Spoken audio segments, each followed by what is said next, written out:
दीपाली राणा, आप देख रहे हैं योर मनी। पर्सनल फाइनेंस से जुड़ा हमारा स्पेशल शो जो हम आपके लिए लेकर आते हैं ताकि आपकी मदद कर सके पोर्टफोलियो को बनाने में, पोर्टफोलियो को सही डायरेक्शन देने में। तो अगर आपके पास कोई भी क्वेश्चन है आपके पोर्टफोलियो रिलेटेड तो आप अपने सवाल हम तक पहुंचा सकते हैं। तरीका बेहद आसान है, आप व्हाट्सएप, ईमेल या फिर सोशल मीडिया प्लेटफॉर्म्स के थ्रू कनेक्ट कर सकते हैं। व्हाट्सएप नंबर है 7045220000, ईमेल है yourmoney@nwt.com। फेसबुक, ट्विटर पर जाइए, #AskAwaz योमनी लिखकर अपने सवाल हमें लिख भेजिए। तो यह है तरीका इस शो में पार्टिसिपेट करने का। आज आपकी सभी क्वेरीज को आंसर करने के लिए हमारे साथ ऑप्टिमम मनी मैनेजर्स के एमडी पंकज मटवाल मौजूद हैं। पंकज जी नमस्कार, स्वागत है आपका। और सबसे पहले तो इनफैक्ट जो क्वेरीज हमें मिली हैं उनसे शुरुआत कर लेते हैं ताकि ज़्यादा से ज़्यादा सवाल हम शामिल कर सकें। और इसी कड़ी में जो पहला सवाल पूछने के लिए जो व्यूअर हमारे साथ मौजूद है वो अदिति है दिल्ली से। तो अदिति से बातचीत करते हैं। अदिति नमस्कार, स्वागत है आपका। बताइए क्या सवाल है आपका। नमस्ते मैम। एक्चुअली मेरा मैम क्वेश्चन था, मैंने अपना पोर्टफोलियो आपको भेजा है तो मेरे को थोड़ा सा ना उस पर ओवरव्यू चाहिए था कि मतलब मेरे फंड सही जगह जा तो रहे हैं ना, मतलब कुछ प्रॉब्लम तो नहीं है, कुछ उसमें एडिट वगैरह कुछ चेंजेस करने की तो नीड नहीं है। एंड मैम मेरा टारगेट जैसे 5 इयर्स में 1 CR का है तो अभी मेरी 61 तो जा रही है, तो मुझे और कितना एड ऑन करना पड़ेगा या मंथली या एनुअल बेसिस पे।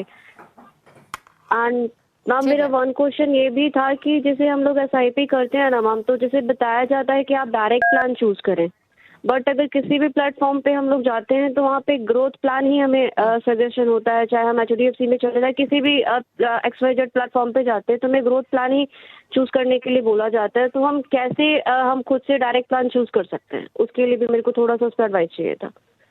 पूछ लेते हैं क्या सजेशन रहेगा। तो बताइए पंकज जी, आपने सुना इनका सवाल। पहली बात तो इनकी जो क्वेरी है वो बिल्कुल क्लियर है, जो कि ग्रोथ और डायरेक्ट इन्वेस्टमेंट के ऊपर है कि कैसे ये डायरेक्ट प्लान को ऑप्ट कर सकती हैं।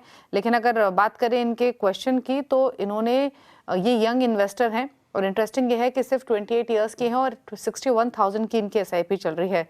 तो काफ़ी अच्छी इन्वेस्टमेंट के साथ इन्होंने शुरुआत की है। इन्होंने जो होराइजन रखा है वो 10 इयर्स का, 5 इयर्स का रखा है। 5 इयर्स में 1 करोड़ का टारगेट है। फिलहाल पोर्टफोलियो की वैल्यू इनकी 10 लाख हो चुकी है। फंड्स में क्विकली बता देती हूँ जो इनके पास मौजूद हैं। इनके पास है क्वांट स्मॉल कैप 13,500 की SIP, Quant ELSS tax saver 12,000 की SIP है। Parag Parikh flexi cap, Canara Robeco flexi cap में 10-10 हज़ार की SIP लेके चल रही हैं। और साथ ही PGM इंडिया मिड कैप में 6,000 की SIP और क्वांट फ्लेक्सी कैप में 5500 की SIP है। मेरा एसेट लार्ज कैप में 4,000। बताइए इनके फंड चॉइसेस और इनके क्वेश्चन पर आपकी सलाह। दीपाली जी नमस्कार। देखिए आदित्य जी, आपने जो फंड चुने हैं उसमें भी थोड़ा बदलाव की जरूरत है क्योंकि आपका नजरिया जो है 5 साल का है। तो 5 साल का वक्त एक बहुत लंबा वक्त नहीं है। स्मॉल कैप में भी आप काफी एक अच्छा अमाउंट अपने पूरे जो निवेश है आपका उसका एक अच्छा परसेंटेज आप उसमें इन्वेस्ट कर रही हैं। तो एक राय तो यह है कि थोड़ा सा एक्सपोजर आप अपने स्मॉल कैप फंड में कम करें और उसके बजाय मिड कैप में थोड़ा बढ़ा सकते हैं क्योंकि मिड कैप में कम है। लेकिन मिड कैप में जो स्कीम आपके पास है PGIM India mid cap opportunities fund, मैं आपको सलाह दूंगा कि उस फंड से आप स्विच करें दूसरे फंड में, और ये दूसरा फंड होगा Motilal Oswal mid cap fund.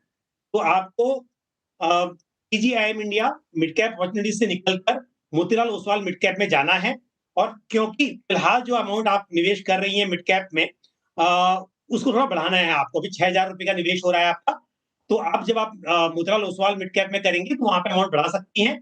और जो आपका स्मॉल कैप यानी क्वांट स्मॉल कैप फंड में 13,500 रुपए का निवेश हो रहा है, उसे आप कम कर दें तो ये बेहतर रहेगा क्योंकि स्मॉल कैप में इतना ज्यादा निवेश होना थोड़ा सा पोर्टफोलियो रिस्की हो जाता है, स्पेशली तब जब आपके निवेश की जो अवधि है वो बहुत लंबी ना हो। दूसरी बात ये, टारगेट जो 1 करोड़ का है आपका 5 साल में, और अभी 10 लाख रुपए इकट्ठा हुए हैं, 61,000 की आप SIP कर रही हैं, तो इससे तो आपका 1 करोड़ रुपया इकट्ठा होना थोड़ा मुश्किल है। यदि मैं 12% के CAGR पर कैलकुलेट करूं तो लगभग 67 लाख रुपीज इकट्ठा हो सकते हैं। तो आपको SIP अमाउंट बढ़ाना होगा। आप इसे बढ़ाकर कर दीजिए 1 लाख पर मंथ, तो फिर आपको यहाँ पर थोड़ा फायदा होगा कि आप जो टारगेट लेकर चल रही हैं वो आपका पूरा हो पाएगा 5 साल में।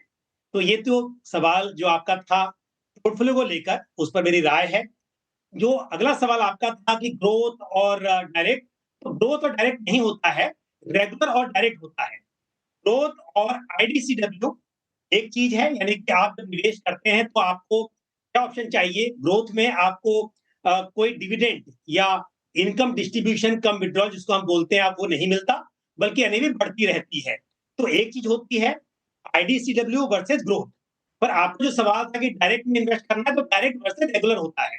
तो रेगुलर जो होता है वहां पर डिस्ट्रीब्यूटर इन्वॉल्व होता है और थोड़ा-सा एक्सपेंस रेशियो ज़्यादा हो जाता है क्योंकि डिस्ट्रीब्यूटर है तो उसका ब्रोकरेज भी वहाँ पर होगा और उसके कंपैरिजन में जो दूसरा होता है डायरेक्ट प्लान, यानी कि आप डायरेक्टली फंड हाउस से बाय कर रही हैं। तो जैसा आपने कहा कि आपको डायरेक्ट बाय करने में इंटरेस्ट है, तो ऐसे में आप डायरेक्टली फंड हाउस की वेबसाइट से बाय कर सकती हैं, उनकी ऐप से बाय कर सकती हैं या फिर कैम्स या कार्वी का जो ऐप है, जो रजिस्ट्रार हैं, उनके ऐप से आप बाय कर सकते हैं।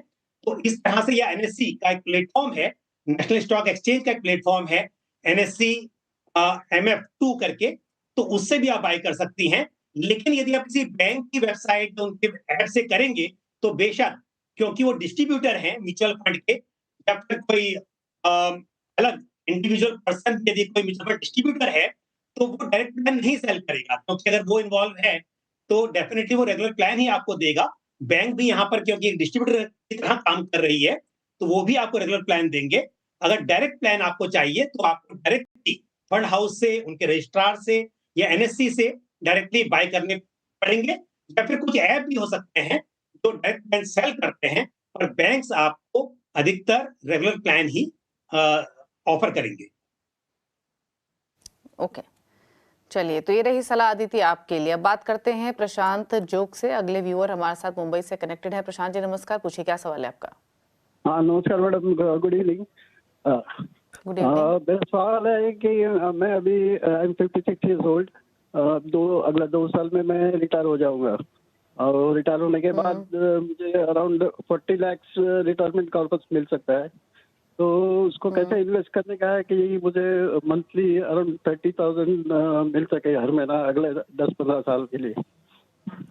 ओके, तो यानी आप 40 लाख का लमसम इन्वेस्टमेंट करके 3 साल बाद से 30,000 की मंथली इनकम आप चाहते हैं, तो कैसे आप इस इन्वेस्टमेंट को प्लान करें ताकि एसडब्ल्यूपी के थ्रू एक रेगुलर इनकम आपको हो सके, राइट? यही क्वेश्चन है आपका प्रशांत जी? जी हाँ। बताइए क्या सजेशन रहेगा इनके लिए, कैसे करें ये अपनी रिटायरमेंट प्लानिंग, पंकज जी? प्रशांत जी, अगर 40 लाख रुपए इन्वेस्ट करके आप 30,000 पर मंथ पाना चाहते हैं, तो यानी कि 0.75% या कहिए कि 9% साल का रिटर्न आप एक्सपेक्ट कर रहे हैं, जो कि मुमकिन दिखाई देता है। लेकिन एक बात ध्यान रखिए, आपने कहा कि 30,000 रुपया हर महीना और 10-15 साल के लिए या लंबी अवधि के लिए, लेकिन समय के साथ पैसे की वैल्यू कम हो जाती है। अगर आप ऐसी प्लानिंग करेंगे कि हर साल आपको 30,000 ही मिले, तो इससे आपको दिक्कत हो सकती है कि कुछ सालों के बाद 30,000 की वैल्यू कम हो जाएगी, तब आपको लगेगा कि पैसा कम हो रहा है। तो इसके लिए प्लानिंग ऐसी कीजिए कि पहले साल में यदि आप चाह रहे हैं कि 30,000 रुपए महीना मिले, तो अगले साल में थोड़ा राशि बढ़कर मिले, उसके अगले साल में और बढ़कर मिले। तो इस तरह की थोड़ी-सी गुंजाइश आपके पोर्टफोलियो में होनी चाहिए। तो ये तो पहली प्लानिंग जरूरी है किसी के लिए भी। जब आप प्लान करें तो ऐसा ना बोले कि फिक्स अमाउंट चाहिए हर साल लंबे समय के लिए, क्योंकि अदरवाइज तो लंबे समय में आपको फिर वो अमाउंट कम लगेगा। दूसरी बात ये है कि आप जो पैसा निवेश करेंगे, उसे आप ऐसे फंड्स में निवेश कीजिए जहां पर रिस्क और रिटर्न दोनों के बीच बैलेंस हो। तो बहुत ज्यादा जोखिम लेने की जरूरत नहीं है।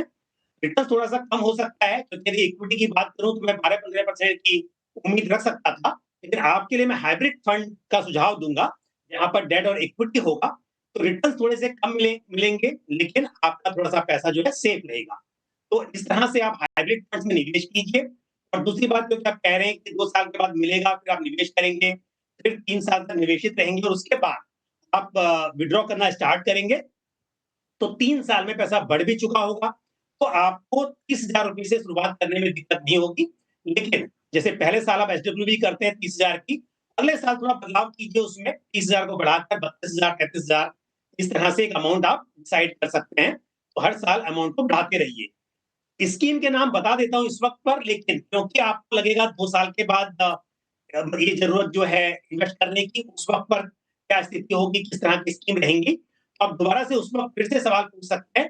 पर फिलहाल के लिए आपके जैसे दर्शक जो भी प्रोग्राम देख रहे हो, तो इस वक्त पर यदि किसी को निवेश करना हो हाइब्रिड फंड्स में, तो मेरी राय में ICICI prudential balance advantage fund, Mahindra Manulife balance advantage fund, SBI balance advantage fund और जेएम अग्रेसिव हाइब्रिड फंड, इस तरह के फंड्स में निवेश किया जा सकता है। लेकिन फिर भी स्पेशली प्रशांत जी, आपको 2 साल के बाद निवेश जब करना होगा, दोबारा से उस वक्त आप स्कीम के बारे में जरूर चैनल को अपना सवाल भेजकर पूछ सकते हैं। ओके, चलिए, तो आपको सलाह दी गई है आपको कितना पैसा कहाँ डालना है, लेकिन जो शुरुआत में कहा उस बात का जरूर ध्यान रखें। 30,000 की जो आज वैल्यू है वो शायद 3 साल बाद उतनी नहीं होगी, तो उस फैक्टर को भी ध्यान में रख के आप प्लानिंग करें। बट आपकी जो SWP के थ्रू मंथली इनकम आप प्लान कर रहे हैं वो पॉसिबल दिख रही है। इस अमाउंट के साथ, इन्वेस्टमेंट के साथ कहाँ पैसा लगाना है वो आपको बताया गया है। निपॉन तुरंत निकासी करनी है तो निपॉन इंडिया में आप निवेश कर सकते हैं, और साथ ही 36 लाख के आसपास का आप निवेश कर सकते हैं ICICI Pru balanced advantage, Mahindra Manulife balance advantage और एसबीआई बैलेंस एडवांटेज में 3.5 लाख रुपए आप Nippon India short term fund में डाल सकते हैं। तो ये रही आपके लिए स्ट्रैटेजी। अब बात करते हैं अगले व्यूअर से। शिवा प्रसाद ओडिशा से हमारे साथ कनेक्टेड हैं। प्रसाद साहब नमस्कार, बताइए क्या सवाल है आपका? जी मैडम नमस्कार। मैडम नमस्कार। एक्चुअली मेरा अभी मैडम 10,000 का SIP चल रहा है अभी।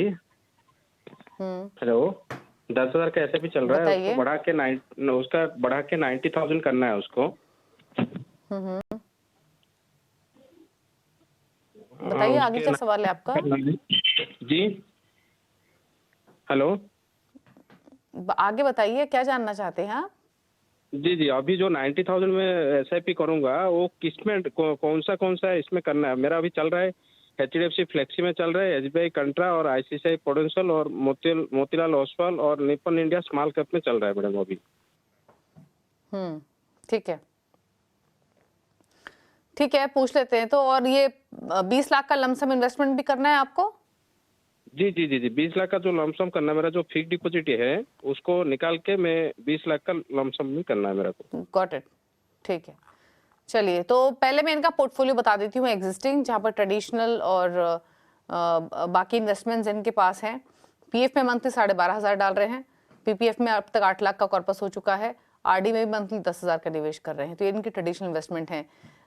जैसे इन्होंने बताया FD में इनके पास 28 लाख रुपए हैं, 8 लाख रखेंगे इमरजेंसी के लिए, 8 लाख इनके पास PPF में भी है, 20 लाख को निकाल कर ये लमसम इन्वेस्ट करना चाहते हैं म्यूचुअल फंड में। तो एक पार्ट ये रहा इनके क्वेश्चन का।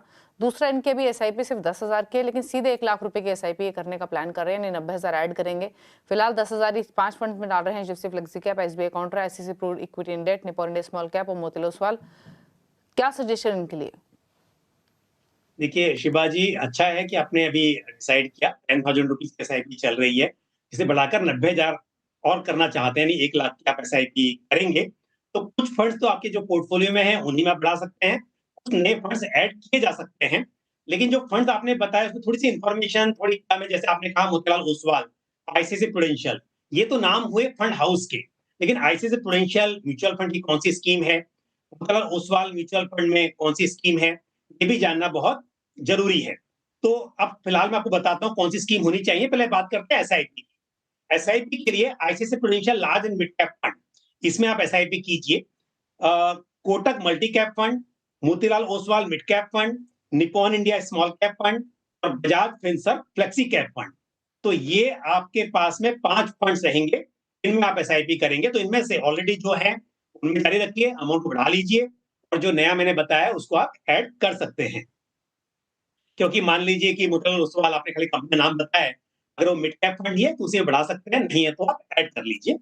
दूसरी बात, जो 20 लाख रुपए लमसम करने हैं उसके लिए ऑलरेडी आपके पास जैसे SBI कॉन्ट्रा फंड है, तो उसमें भी आप अमाउंट इन्वेस्ट कर सकते हैं।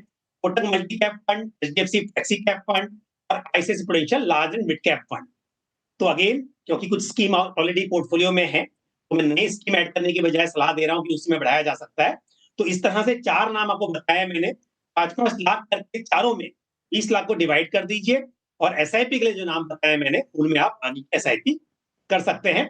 साथ ही आपने भी कहा है कि समय के साथ आप 10% से स्टेप अप करेंगे, ये बहुत अच्छी स्ट्रेटेजी है। तो मुझे उम्मीद है लंबे समय में 25 साल का आपने नजरिया रखा है, अच्छा पैसा बना पाएंगे। ओके, चलिए, तो ये रहा आपके लिए स्ट्रैटेजी। अकॉर्डिंगली आप प्लान कीजिए अपनी इन्वेस्टमेंट। लमसम कहाँ पैसे डालने हैं आपको वो भी बारीकियां बताई गई हैं। SIP के थ्रू जिन फंड्स में पैसे डालने हैं वो भी सजेशन दिया गया है। रुक रहे हैं इसी के साथ एक ब्रेक के लिए, लौटेंगे तो कुछ और क्वेश्चन करेंगे शामिल। आप देखते रहिए ओमनी।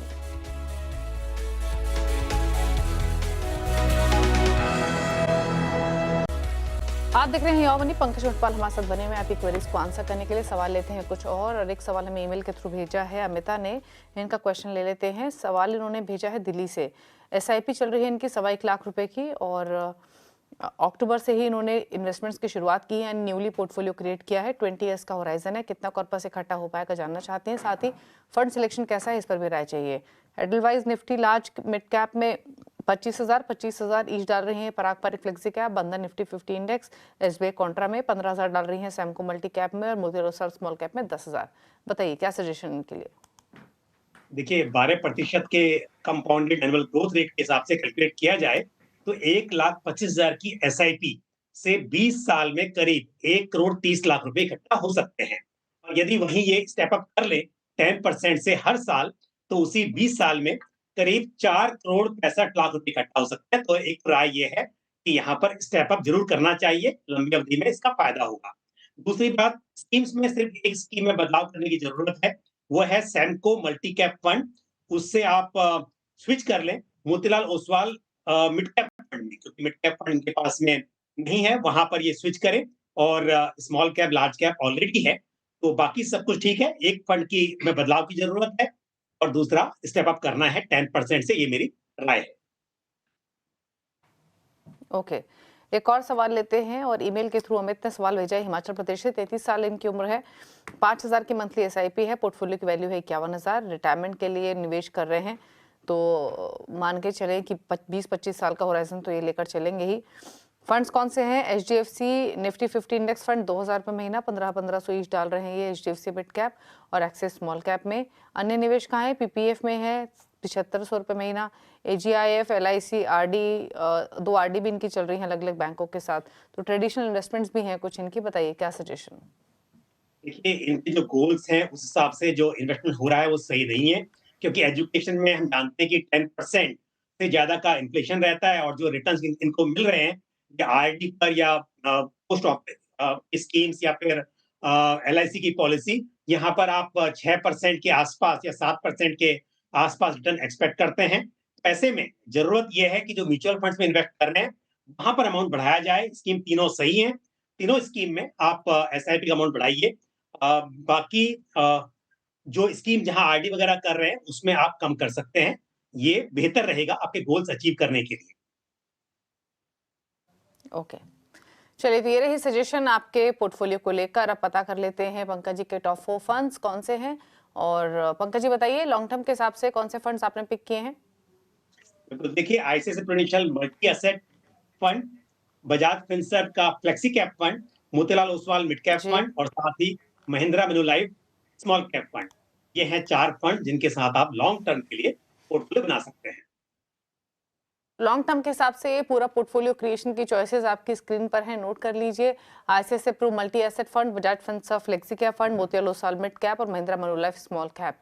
तो ये एक डाइवर्सिफाइड पोर्टफोलियो के हिसाब से 4 फंड चॉइसेस हैं आपके लिए, आप पोर्टफोलियो बना सकते हैं। चलिए शुक्रिया पंकज जी शो में आने के लिए और सभी क्वेरीज को आंसर करने के साथ साथ अपने फंड चॉइसेस भी शेयर करने के लिए। Thank you so much. इसी के साथ यौम मिनी में तो इतना ही। ब्रेक के बाद भी खबरें जारी हैं। नमस्कार।